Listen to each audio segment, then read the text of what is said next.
Sa Hebrew word, wala kayong mababasa God the Father. Sa Greek po, mayroong God the Father.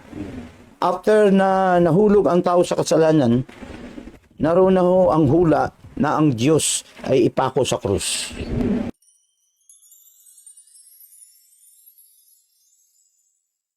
Muli po mga kaibigan, ito ay ikatlong yugto ng atin pong pag-aaral patungkol ho sa Who is God. At ito ho ay sinasabi ko hindi para kayo kumbinsihin.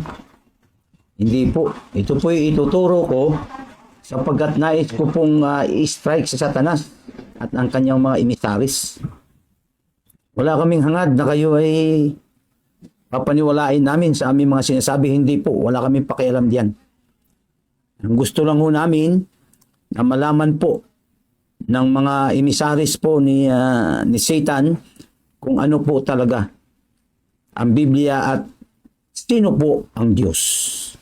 Okay? So, the supreme authority of the Word of God. Jesus, both God and Hebrew, Aramaic, Greek, and Septuagint Bible. So, the English translation, ito po yung aking mga references sa aking pag-aaral. Okay, titingnan natin kung totoo baga na si Kristo ay Diyos sa Old at sa New Testament. Most especially doon ho sa language po ng Bible. Okay, basahin po natin. Then he said to them, "These are the words which I spoke to you while I was still with you, that all things must be fulfilled, which were written in the law of Moses." Okay.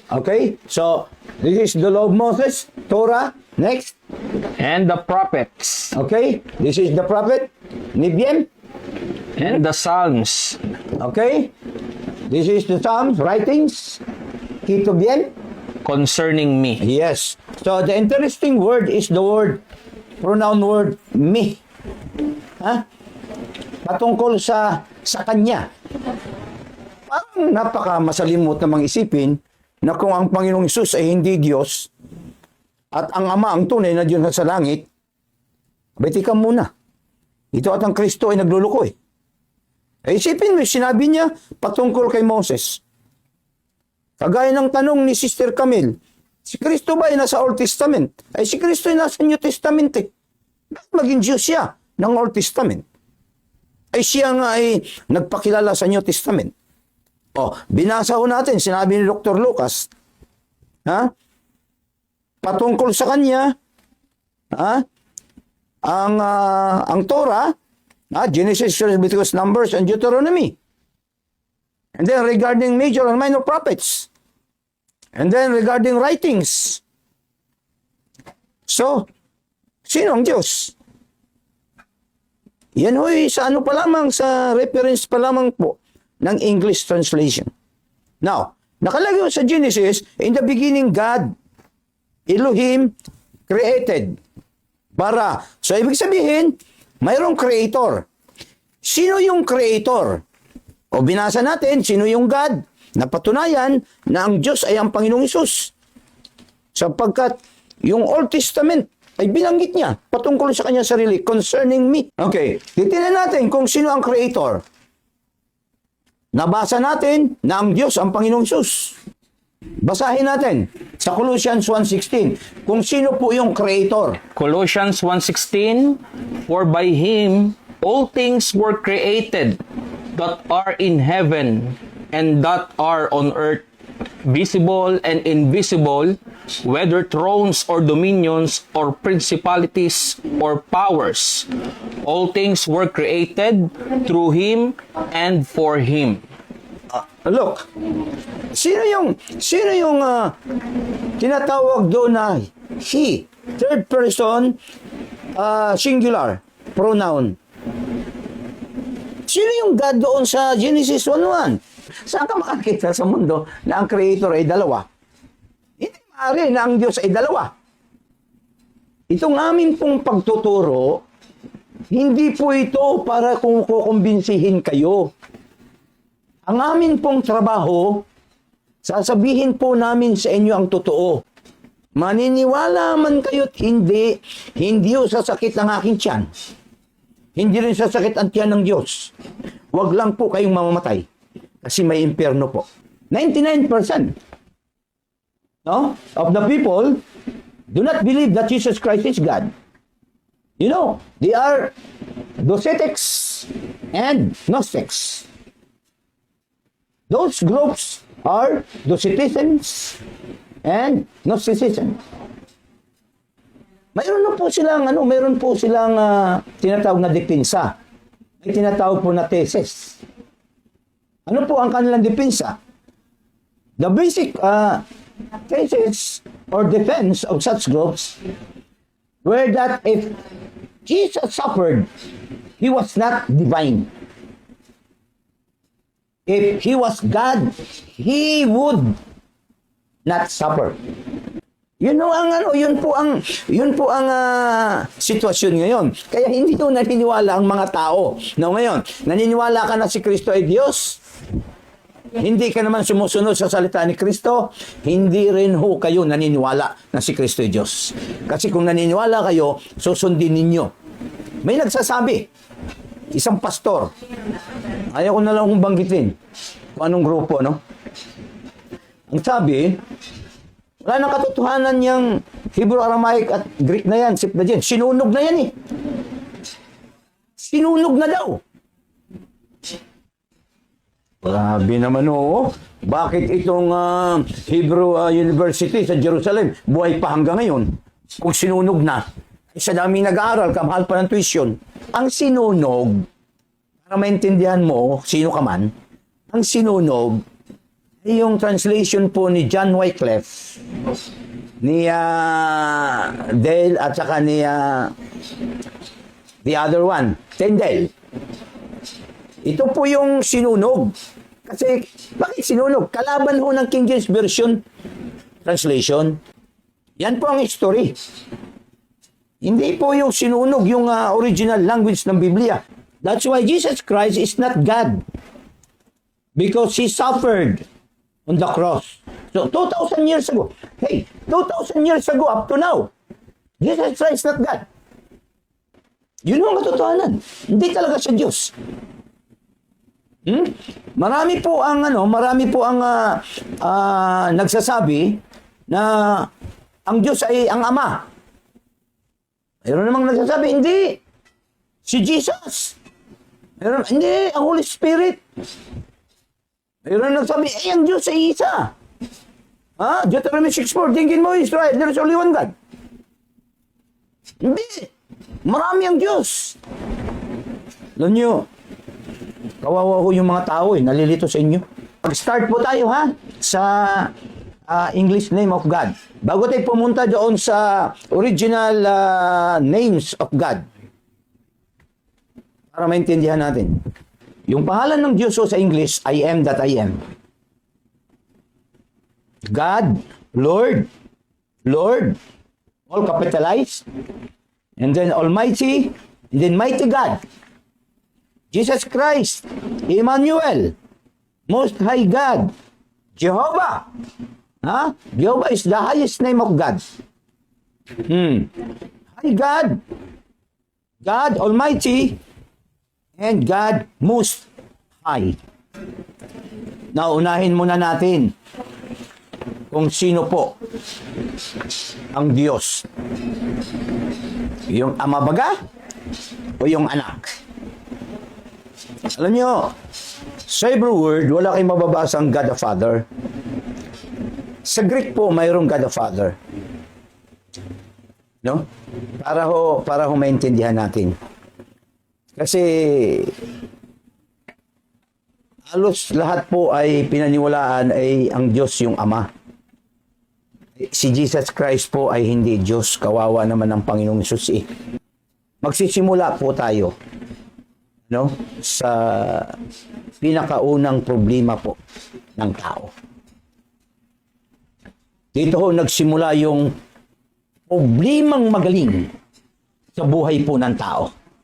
Sa Genesis 3:15. Tinanong ninyo. Genesis chapter 3 verse 15, and I will put enmity between you and the women, and between your seed and her seed.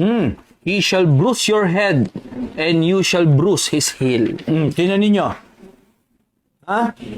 Dito ho nagsimula ang kalbaryo ho ng tao. After the fall of man, makikita ho natin na nagkakaroon po ng away. Nagkaroon po ng alitan. Ang tawag po dyan sa Septuagint ay hatred. Just because of the seed of snake and the seed of the woman. The snake there is old serpent, dragon, Satan, Lucifer. Kaya doon pa lamang ho, mayroon na hong promise na ang Diyos ay magiging tao. Ang Diyos po ay magiging tao. Na ninyo, doon ho mag-start. Dahil doon ho sa word na it shall bruise thy head. Yung pronoun it doon, hindi po tumutukoy yun sa hayop. Yan ay tumutukoy po sa isang tao. Sino? Ang Panginoong Hesus. Kasi siya ay nagkatawan tao eh. Ayon po sa hula. Now, ipapakita ko sa inyo, ito po. Ha? Ito po yung messianic prophecy. Ayun oh, messianic prophecy. Ha? Sa Old Testament, na ang Diyos ho ay maging tao. Ang Diyos ay magkatawan tao. Kasi doon sa Genesis 3:15, makikita natin na after the fall of man, ang Diyos po nagsalita. Patungkol po doon sa binhi ni Satanas at saka binhi ng babae. Ito'y mag-aaway, maglalaban. So doon ho nagsimula ang iba't ibang relihiyon. Doon ho nagsimula at iba't ibang pananaw, iba't ibang pag-aaral po ng tao patungkol daw ho sa Diyos. Ano ninyo? Dahil ayon po sa Messianic prophecy, kung atin pong titingnan, Genesis 12 chapter 2 and Matthew 1:1 and Galatians 3:16. Dito yung the line of Abraham. And then the line of Judah and the line of David and then virgin birth. Dito. And then birthplace, Bethlehem, and then forerunner. Si John the Baptist po dito ay forerunner. No, sa Isaiah 40 verse 3. Basahin po natin. Si John the Baptist po ay kasama po sa hula na siya ay maging forerunner ni Jesus Christ. Isaiah chapter 40 verse 3, the voice of one crying in the wilderness, prepare the way of the Lord, make straight in the desert a highway for our God. Tinanong ninyo, Malakay, chapter 3, verse 1. In Malachi 3:1, behold, I send my messenger, and he will prepare the way before me, and the Lord, whom seek, will suddenly come to his temple, even the messenger of the covenant, in whom you delight. Behold, he is coming, says the Lord of hosts. Matthew chapter 3, verse 3. Fulfillment.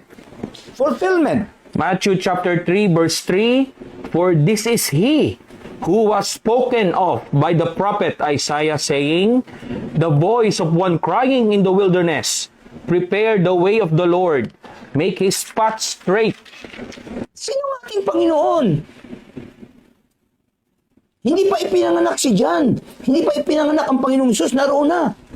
Hinuhulaan na. Kaya chinecheck natin sino ang Diyos. Balikan natin yung mamaya yung Genesis 3:15. Nais ko naman pong emphasize ito. Siya po'y hari. Siya po'y prophet.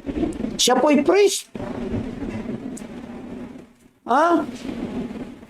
He will bear world's sins. Psalms 22 verse 1. Tingnan natin. Daladalan niya. Ayun ho, sa hula, sa Old Testament prophecy, pasan-pasan niya ang kasalanan. Psalms chapter 22 verse 1, my God, why have you forsaken me? Why are you so far from helping me and from the words of my groaning? Just imagine, naroon siya sa krus. Tanong, sino po ang Diyos? Paano ka makapasok sa langit kung nanghuhula ka kung sino ang Diyos mo? Isa pong dapat panangnan ng mga bagay na dapat mong maintindihan. Hindi po pwede yan, manghuhula ka. Impyerno po at langit ang ating pinag-usapan dito. Hindi galing dito. Ito isang katotohanan. Kasi sa history po ng Romano, batas ng Roma, pag naipako ka sa cross, ibig sabihin nakakamit ka ng heinous crime. Ngayon, dudurugin po mula hita hanggang tuod ang iyong buto. Hindi ka na talaga makalakad. Talagang wala ng pag-asa. Hindi po. Diyos ang Panginoong Hesus, nagkatawang tao, ipinako sa krus. Hindi yun kayang durugin ng buto. Dahil ang batas po ng Romano ho, sa time ni Jesus Christ, pag ikaw ho'y nakapako, nakakamit ka ng heinous crime. Bakit heinous crime? Nagpanggap ang Panginoong Hesus na siya ay Diyos, ang sabi po ng mga Romano at mga Parisiyo. Kaya ang ginawa, ipinako. Pero hula. Genesis 3:15 na siya ay may pako sa krus. Doon pa lamang po, after the fall of man, doon pa lamang po, nagsalita na ang Diyos na siya ay magkatawang tao. Psalms chapter 22 verse 17, I can count all my bones. They look and stare at me. Tingnan niyo. Ibig sabihin, no bones broken. Nasa hula po na ipapako siya, kamay at kanyang paa sa krus. Nasa hula po. Psalms 22:16. Psalms 22 verse 16, for dogs have surrounded me. The congregation of the wicked has enclosed me. They pierce my hand and my feet. Titingnan natin ang cross reference ng New Testament kung totoo. John 20 verse 25. Sabi nila, hindi man nagamit ng talata yung pastor na yun. Daldal na ng daldal. Ito, babakbakan kita ng talata. John chapter 20 verse 25, the other disciples therefore said to him, we have seen the Lord. So he said to them, unless I see in his hands the print of the nails, and put my finger into the print of the nails, and put my hand into his side, I will not believe. Sino yun? Si Tomas. Salamat po sa Panginoon. Christ prayer. Ang Panginoong Hesus, sa hula, siya ay nanalangin. Ano ba ang panalangin niya? Okay, Psalms 22 verse 24. Psalms chapter 22 verse 24. For he has not despised nor abhorred the affliction of the afflicted, nor has he hidden his face from him. But when he cried to him, he heard. Sumigaw siya sa krus. Matthew 26 verse 39.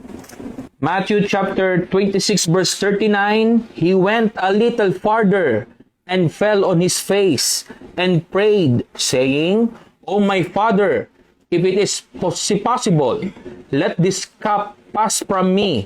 Nevertheless, not as I will, but as you will. No. Paano siya maging Diyos? Tumawag siya sa kanyang ama. Of course, nasa katawan tao siya. Hindi siya pwedeng tumawag sa kanyang ama kung siya hindi nagkatawan tao, siya ang Diyos.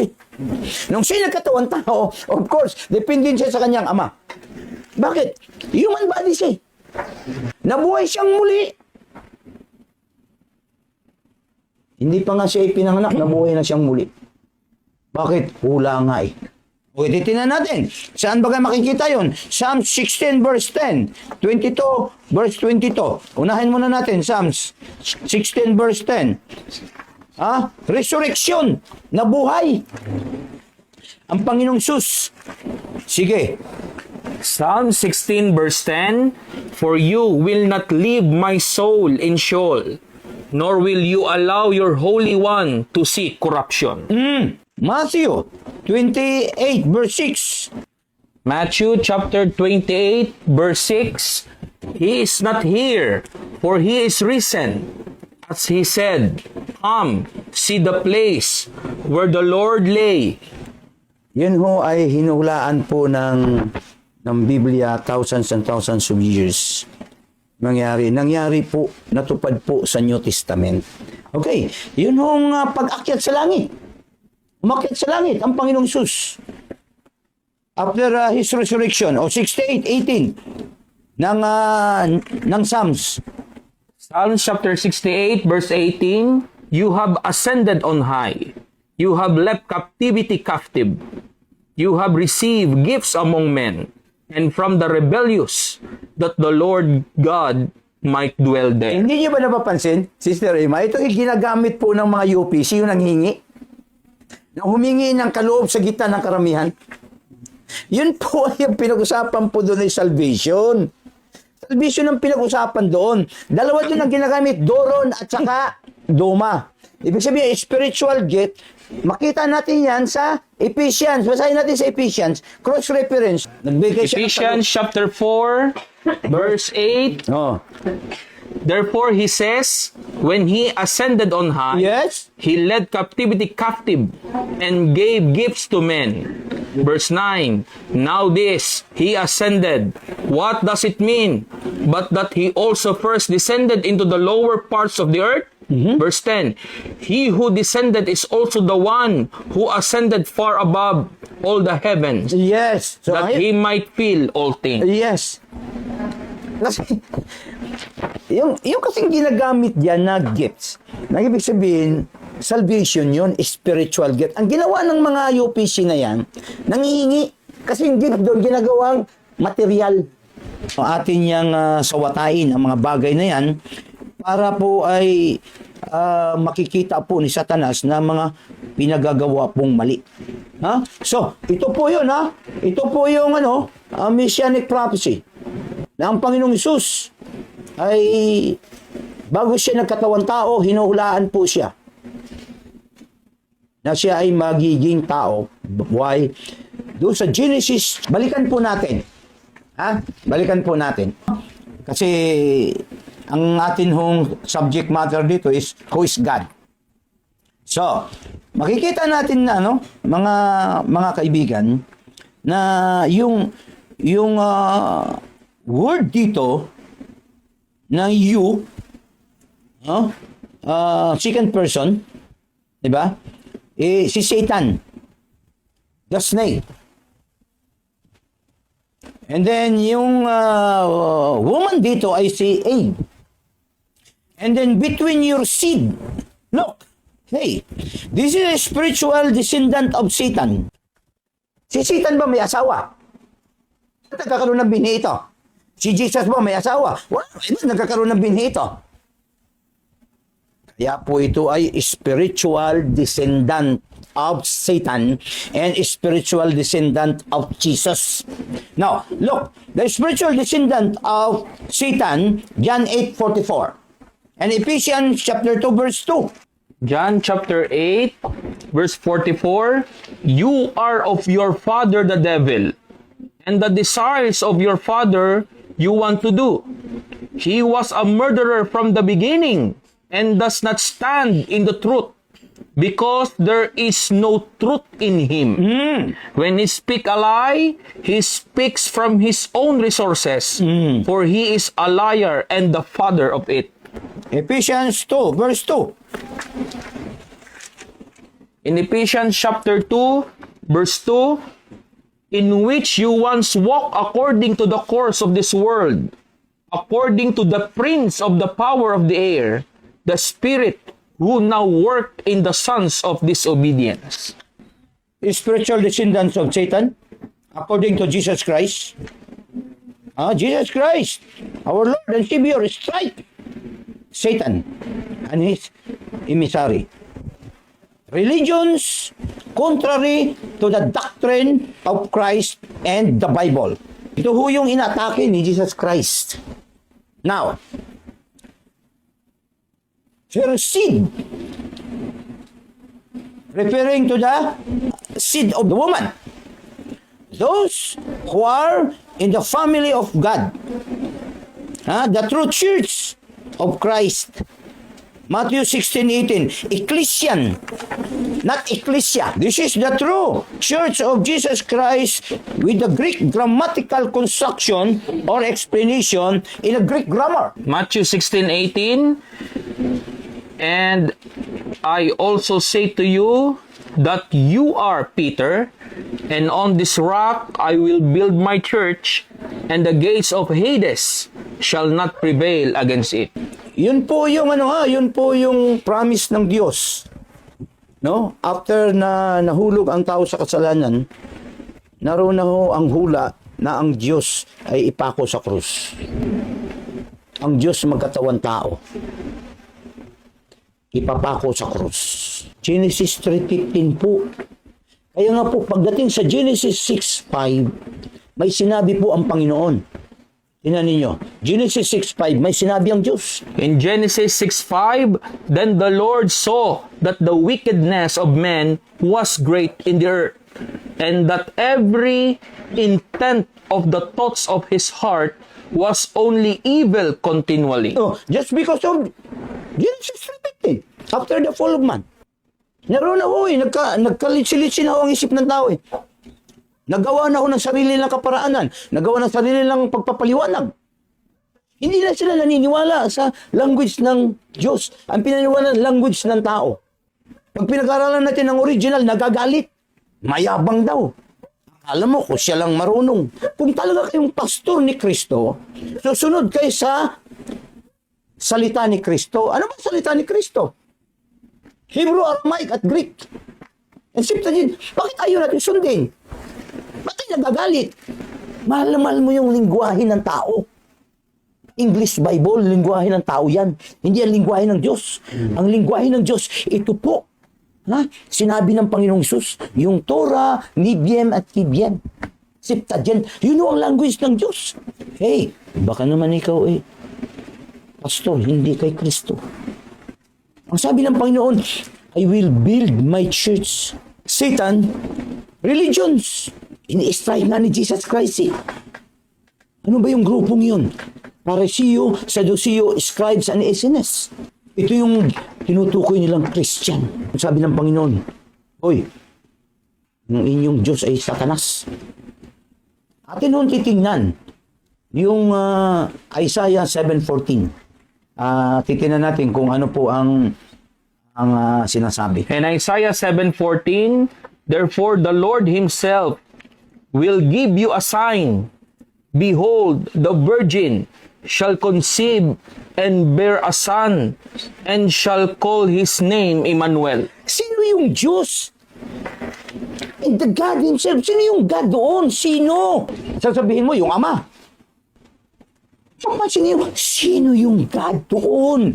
Sa Septuagint po, Theos. Yung God doon ay si Jesus Christ. Bakit?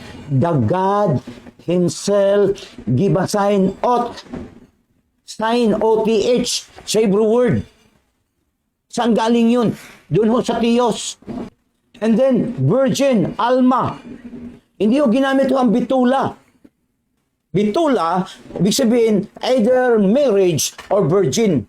Kaya ang ginamit po ng Panginoong Hesus sa kanyang lingwahe ay Alma. Ang ibig sabihin, pure virgin. Walang nakakagalaw kahit sino. Ngayong pangalawa ho, yung ginagamit na Emmanuel, sa Hebrew yan, Immanuel. Immanuel. Ang ibig sabihin, God as with. Sa English, God is with us. Yung bata doon, yung ipinanganak ni Alma, si Jesus Christ yun. Kaya ang Diyos hindi nanganak. Ang Diyos ipinanganak. Kasi kung ang Diyos ay nanganak, karumal-dumal po yun. Kasuklam-suklam po yun. John 3:16, For God so loved the world that He gave His only begotten Son. The word begotten there, sa original ay likeness, or the word monogenes. Ibig sabihin, superiority. Hindi nanganak. Ina ninyo ha? For the sake of argument, bibigyan ko kayo. Yung Diyos nanganak, sino ang anak? Pwede ba ang kalabaw ay umanak ay kabayo? Ang Diyos ay nanganak, ang anak ay Diyos. Hindi rin papayag itong mga Docetics at saka Gnosticism. Kasi si Kristo hindi Diyos eh. Pero ang Diyos daw ay nanganak. Ang anak daw sino? Sinabi mo naman, this Diyos, hindi. Ginagawa ng Diyos. Narito ko kami. Nais namin tanggalan ng sungay Satanas sa mga emisaris ni Satan. Ang Diyos daw ay nanganak kasi ibinigay niya ang kanyang bugtong na anak. Mag-iingat kayo sa pagbabasa ng Biblia, lalo sa English. Dadalhin kayo niyan sa impyerno. I have a Bible. My Bible is a King James Version. I have so many Bible. King James Version. I love King James Version. But, with regards to explanation, I disregard this. This is only my reference. Walang paliwanag ito. O bibigyan ko kayo ng problema. Colossians 1:15. Paliwanag ninyo. Philippians 2:6. Paliwanag ninyo. John 10, verse 30, paliwanag ninyo. John 8:58. Yung sinabi po ni Jesus, before Abraham was I am. Paliwanag ninyo. Kung may paliwanag ninyo ng tama, I salute you. Nag-aaral kayo. Genesis 1:1. Paliwanag ninyo in Greek, Hebrew, grammatical. Yung Elohim doon at saka yung bara, yun lang. Paliwanag ninyo. Handa kaming makinig. Ephesians 1:4. Paliwanag ninyo in a Greek grammatical explanation. Pag sarili nyo lang, ay tumigil-tigil na kayo. Kaya hiya kayo. Ano yung papaliwanag nyo? Pang sarili nyong paliwanag. O mayroong isa diyang nagpapaliwanag. Nagtutsok-tok pa. May diagram pa. Anong sinabi? Wala namang verb dyan. Wala namang salitang election dyan. Hindi mo nga naintindihan yung grammatical explanation in original language. Magaling kang magsalita. Huwag po. Mag-ingat kayo. At pag kayo namatay, garanti ako sa inyo, sa impyerno kayo pupunta. Wala hong mali na makapasok sa langit. Walang aral na mali na makapasok sa langit. Lahat ng aral sa langit ay mga totoo. Yung inyong mga katuwiran diyang baluktot, tutuwid namin yan. Ngayon, kung kayo ay marunong, magaling kayo, tama kayo, ay may makikinig ako sa inyo. Sasaludo ako sa inyo. Gusto kong matuto galing sa inyo. Ganun po ang aking buhay. At ako po ay walang alam. Kaya, sunod, yun hong Isaiah 9:6 at yun hong iba pang mga translation ng Biblia pagdating sa Greek, kung sino ang Diyos sa Greek Bible, ay abangan ho natin sa susunod na episode ng ating pong pag-aaral. Maraming salamat po. Magandang gabi.